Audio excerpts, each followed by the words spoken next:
Yeah, I saw the email. He wanted to, he's in love and he wants to share it with the whole world.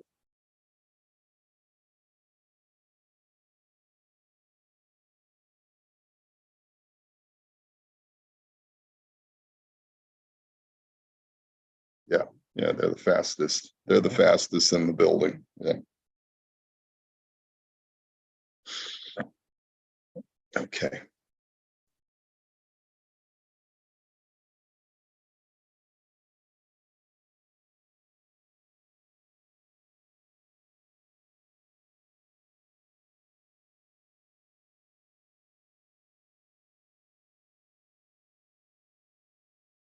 Okay.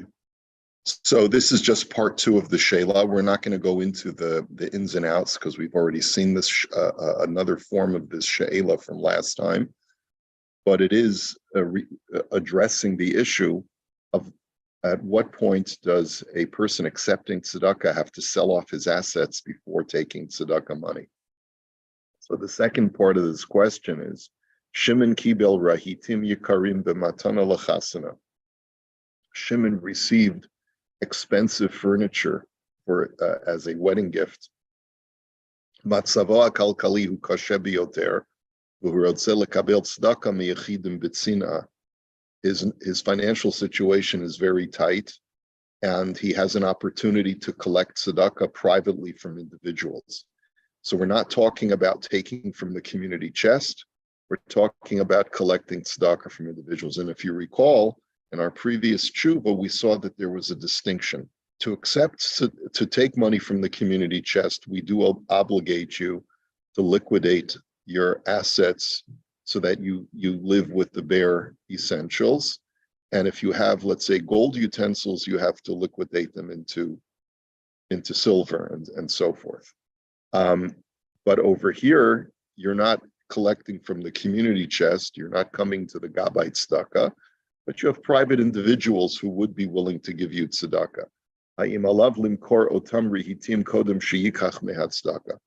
you obligated to sell, let's say, an expensive dining room set and then downgrade to, to IKEA, right? Okay, let's say IKEA. Instead, before you're allowed to accept tzedakah. So hadin husha. So the tshuva is as follows: hadin husha ani sharotz lekabel tzedakah miyichidim b'tzina ein mechayiv imoto limkor kodem lachein klei tashmishay beiso hayikarim beliknos pchusim mehem.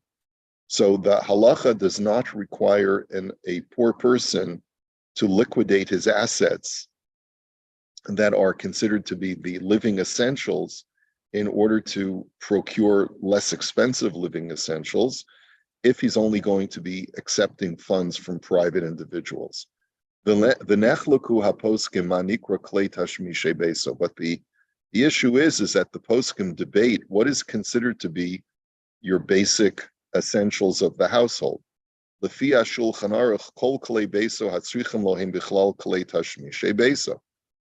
to the Shulchan Aruch, however, anything that you need to live as a balabayas is considered to be tashmishay beso, klei tashmishay beso, the basic essentials for your home. Isn't there like a store called Home Essentials or something like that? But they sell a lot more than essentials, right? Right. So again, one of those. That's what I was speaking. We were talking about. I actually mentioned this in my drasha on Rosh Hashanah. That living standards have changed so dramatically. We talked about two things, and I mentioned them in my drasha. Internet is according to the United Nations from 2011. Internet is a basic human right, and you pointed out, I think, and you pointed out and I looked this up. The province of Ontario said in 2022, something like that, that air conditioning is a basic human right, and it's because of global warming. Just to show you how they've fallen off the left cliff.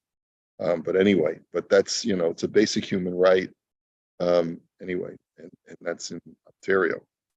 Anyway, lefi zeh b'nidon dinan.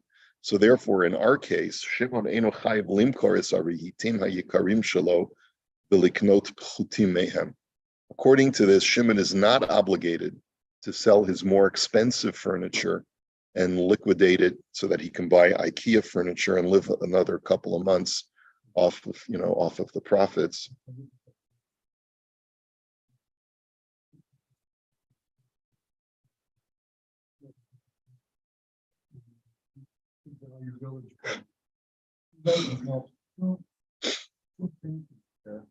One is like that's a muffin. He's a really artist. Okay. One is an original well painting. One was a print of something, like of the hotel. Yeah, he picked them up for peanuts. These things are worth a catalog. Wow. Talk about standard value villages. Use. Yeah. Right. Standard of living. Yeah. Exactly.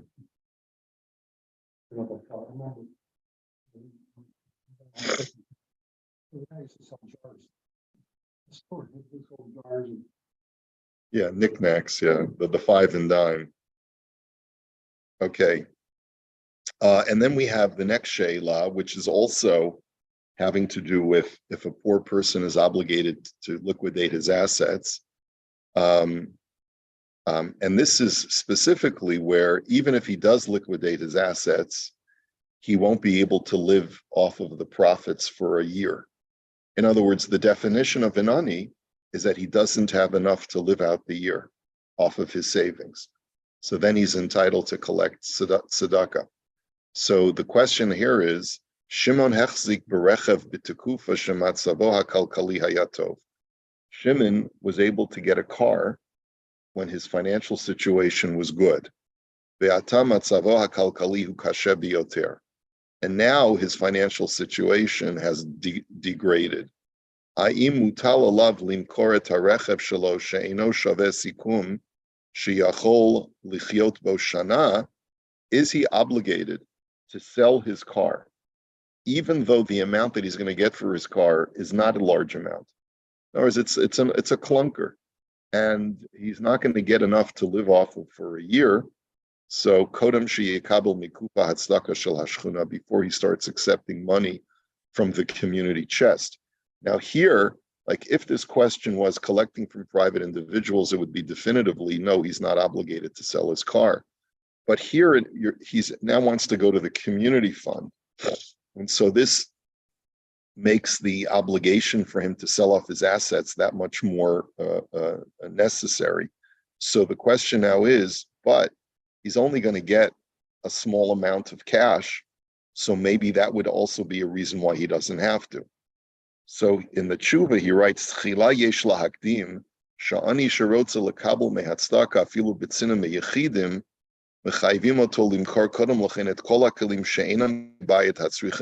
so let's first preface this, that even if you're just accepting tzedakah from private individuals, but you have, let's say, luxury items that are not basic essentials, you have to sell those off first. But if they're not worth 200 zuz, which is the amount, which is what you need to live off of for a year.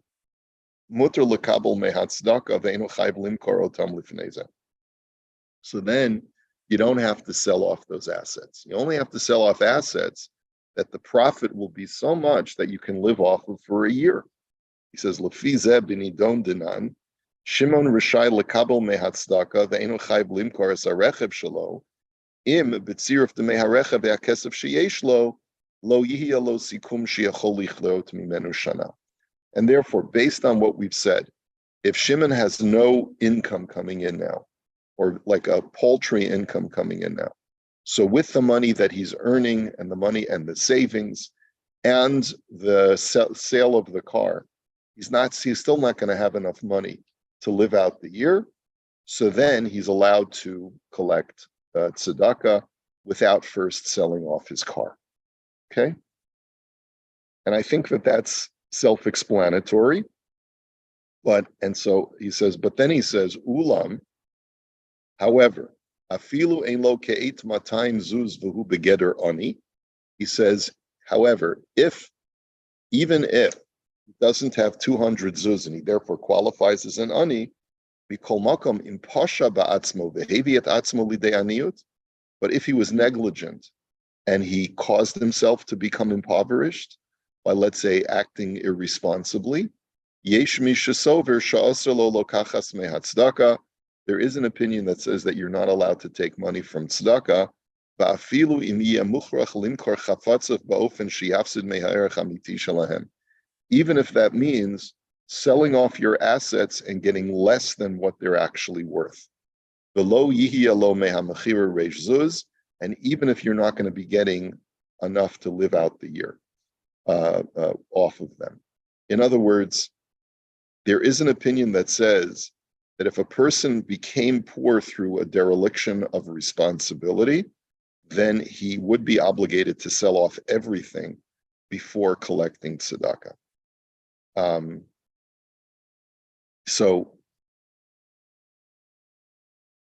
The footnote brings this Tosfos, and he quotes this Tosfos as saying that you would be obligated to sell off your assets down to the bare essentials,